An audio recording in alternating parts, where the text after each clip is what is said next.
Amber Marshall, who plays Amy, has been very open about how Ty's absence changed the entire atmosphere of the show. She's spoken in interviews about how difficult it was to continue without Graham Wiley, who portrayed Ty for over a decade. According to her, Ty's death wasn't just a story arc. It was a profound loss for the cast and the fans alike. So, the fact that Ty is back in any form is nothing short of monumental. Still, the road ahead isn't a simple reunion. It's a journey of emotional reckoning. Viewers have long expressed a complicated desire. They want Amy to find happiness again, maybe even fall in love, but they don't want her to forget Ty. This duality has been one of the most interesting emotional dynamics of the series. Amy, as a character, has grown so much since Ty's absence, raising Lyndy, maintaining Heartland, and finding strength in herself. But at her core, the bond she shared with Ty was once in a lifetime. Fans recognize this, and that's why the idea of Ty's return is not met with resistance, but rather with cautious optimism. When Ty returns, it's not a fairy tale reunion. The writers have chosen to explore the depth of human emotion through their interactions. Ty comes back with a heavy burden, years of silence, absence, and pain to explain. His reappearance is tied to a storyline involving mystery, regret, and possibly even danger. He didn't leave by choice.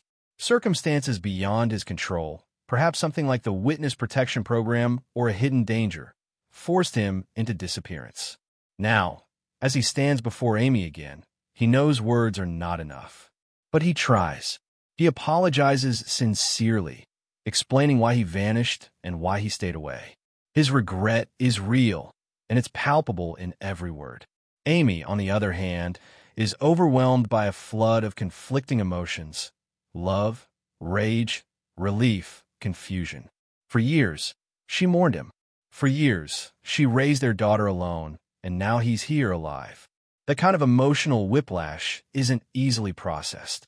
She wants to believe him, to forgive him, but the wound is too deep to vanish overnight. In several scenes, we see Amy grapple with the reality that the person she loved most let her suffer alone without a single explanation. And yet, when she looks at Ty, the love she once had and still has is undeniably alive. Their conversations are raw, authentic, and deeply moving. They talk about Lyndy, how she's grown, how much Ty has missed. They talk about Jack, Lou, the ranch, and the moments that should have been shared but weren't. Ty listens more than he speaks, allowing Amy to voice her pain without interruption. He knows that if there's any hope for a future together, it has to begin with understanding the depth of her suffering. By the end of the season, Amy and Ty are not magically fixed. They still have questions, challenges, and decisions to make. But they also have something they thought was lost, a second chance. What do you guys think about this subject? I welcome your thoughts in the comments. For more such videos, you can subscribe to our channel, turn on notifications, and like our video. See you again. Goodbye.